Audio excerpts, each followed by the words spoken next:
Arratsaldeon, eskerrik asko eta zorionak. Eskerrik asko guztioi aurtengoan ere zailtasun hemen izateagatik. Eta zorionak herriz herri abantolatzen ibili zareten pertsona guztiei. Baita hemen batu garen hoi ere.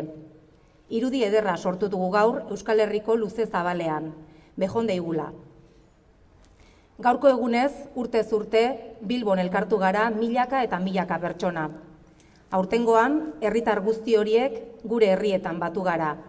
Ezoikoa eta ia sinestezina eta gogorra izan den 2020 urtea atzean utzi eta 2021 hasiera emateko. Baina hemen gaude, beste urte batez, aldarri berberen baitan, lakasilarik gabe, baina gure herriko plazan. Bidea gara lelopean irten gara kalera, norbere eran. Bakoitza bere ideiak soinean eta norbere sentipen eta bizipenak altzoan, baina bide berberaren baitan. Etxerako, elkarbizitzarako eta bakerako bidean.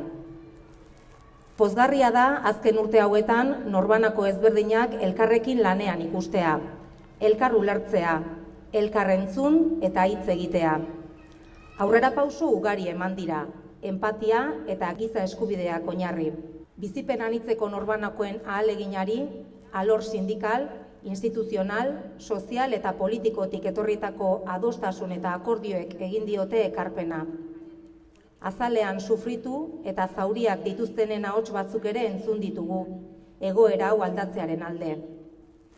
Elkarbizitzarako nahia agerian utzi dugu, herri gisa aurrera egiteko gogoarekin batera. Horretarako, salbuespeneko espetxe politika behin betiko amaitzea beharrezkoa dugu ordea. Ezinezkoa baita aurrera egitea, oraindik hainbeste sufrimendu sortzen duen egoera hau aldatu gabe.